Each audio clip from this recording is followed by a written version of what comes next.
Naranjane picked up a wicket in that in that previous over, beg your pardon. Definitely gave him a little bit of confidence, but mind you, these two batters in the centre again have sizable amount of experience.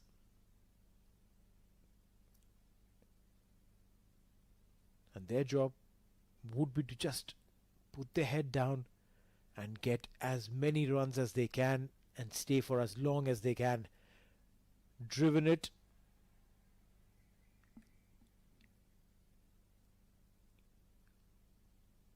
The approach over here for both these batters, Shoaib,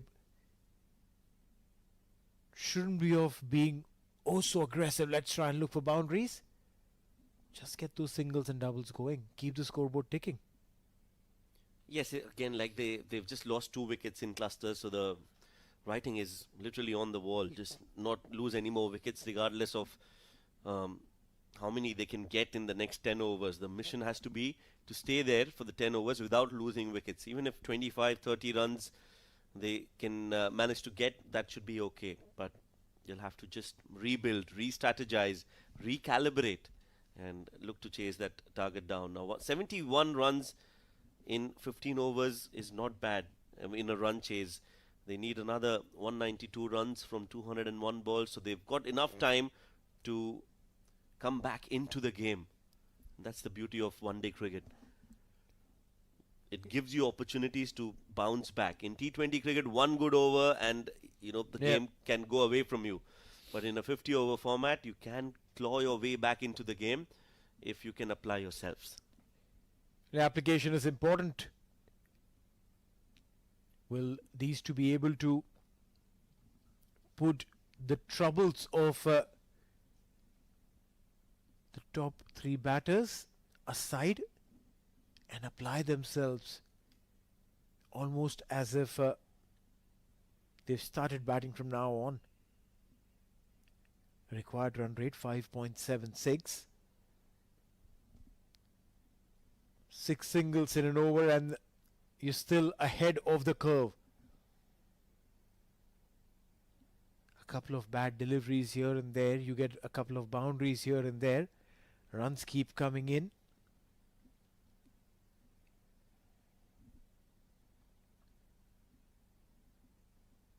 There is a gully. And there is a deep third, almost on the same line.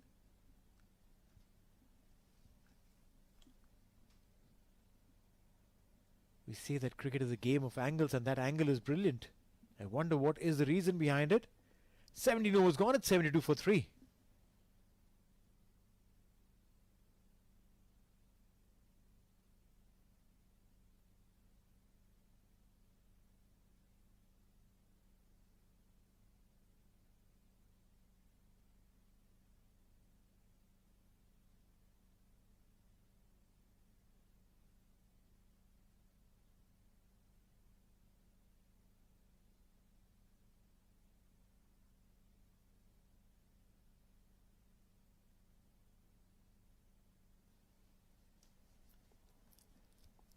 Harmeet Singh. 2 overs, 8 for 1.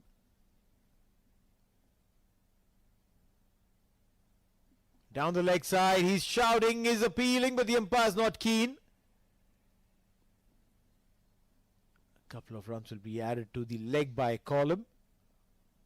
A little too straight from Harmeet. Loopy flighted. Not a lot of turn, so it was clearly missing the stumps, and that direction was also a sign that it was going down the leg side. A different bowling action this from Harmeet, very unusual. Normally you would see a left arm spinner coming close to the crease, the popping crease, and then jumping in the air. But with Harmeet it's a little different. He'll jump before and then come into the bowling action. Yeah, also while he's jumping, he's actually coming and actually going away from the crease. Has been cut and just a single there. Bowlers these days, we've seen so many different actions. and none counted or touted as incorrect or wrong, because there's nothing right or wrong with it.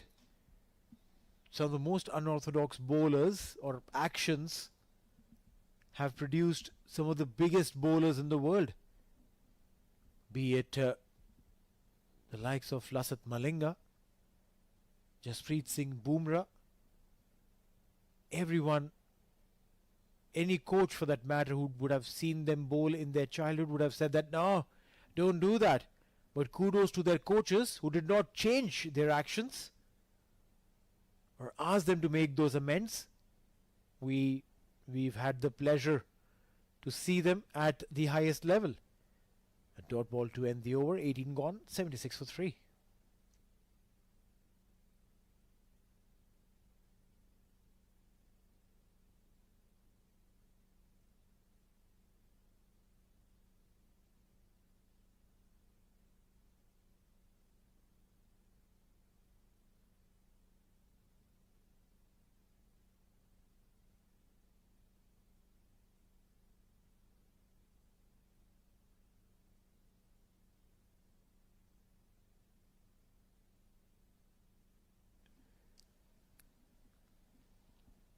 Ranjane continues his attack of keeping the ball just outside off stump.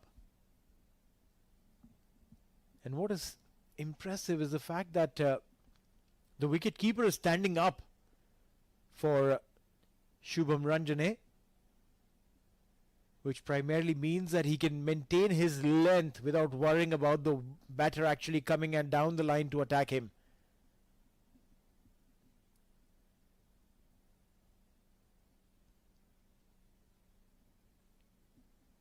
Has to stay in his crease and play that shot. We're trying to think of spinners with unorthodox action, bowling actions. Only come up with the name of Paul Adams. Anyone else that comes to your mind? We did give it a thought. Couldn't come up with a name, but if you do know somebody who has a very different bowling action, you can let us know.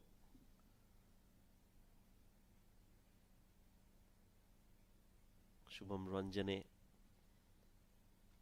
It takes his time to bowl his overs. You can see that he's very chilled out when he comes back to his bowling mark. Not in a hurry, so to speak. Has bowled well into his fourth over, given away just 10 runs and a wicket. This is what was expected. Rohit Podel and Arif Sheikh to just weather the storm and not lose a wicket. So runs have dried up, and understandably so.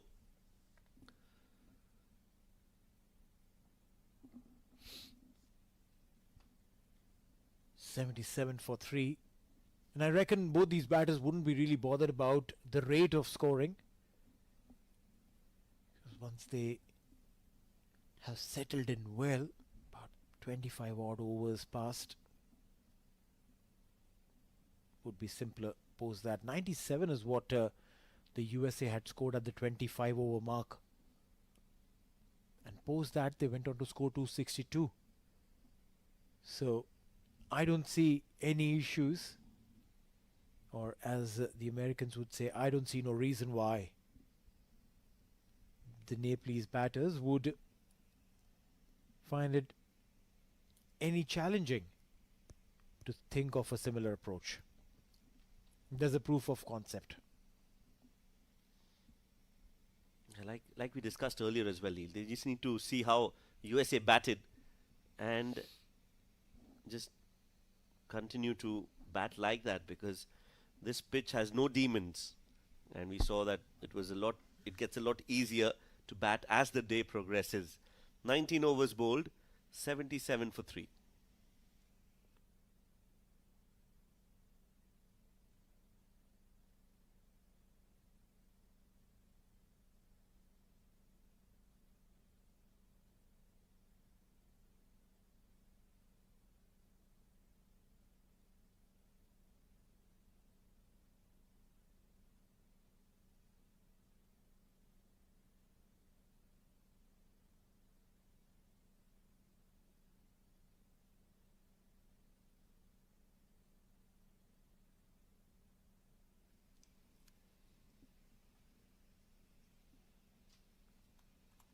Harmeet Singh will continue.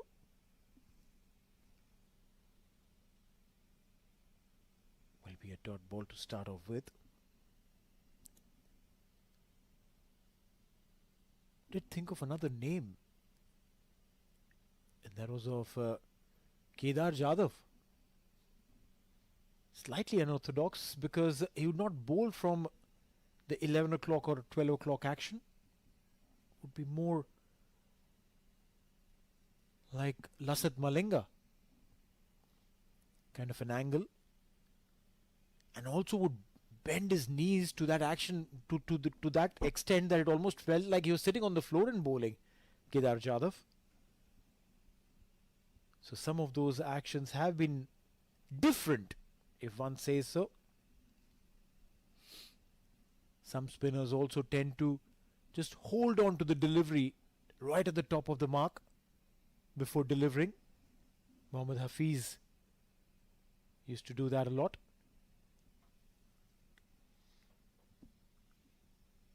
A little bit of a difference in that standard approach causes a little bit of a doubt in the minds of the batter, because it's not the usual. Meanwhile, that should never have been even a single for that matter. 2 runs stolen there. 20 overs gone, 79 for 3.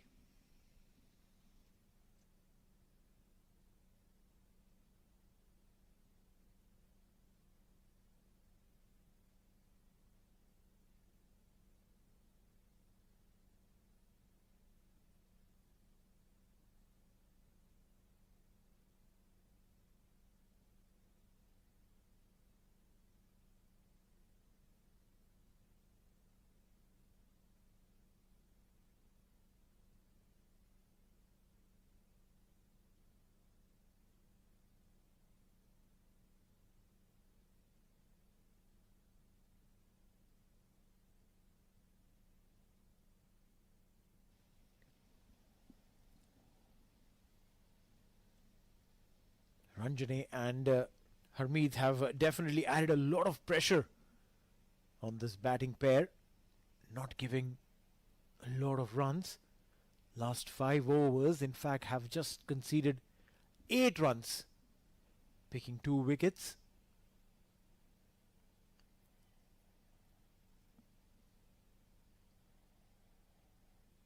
Good piece of fielding. Manang Patel, the skipper there. It's always good to have the skipper within the circle. Always a good conversation point, always helpful to seek guidance, to share thoughts, or probably even induce a quick fielding change. Again, good stoppage there.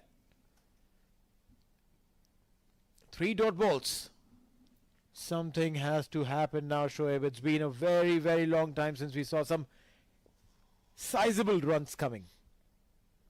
Yeah, runs have definitely dried up.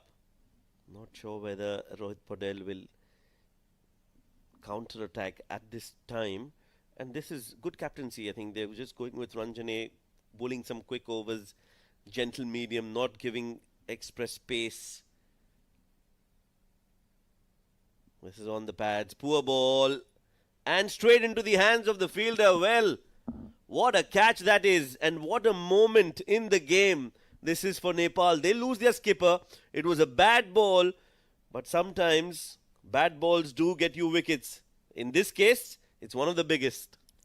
Well, undoubtedly, onto the pads, trying to flick it. The fielder was placed for just this.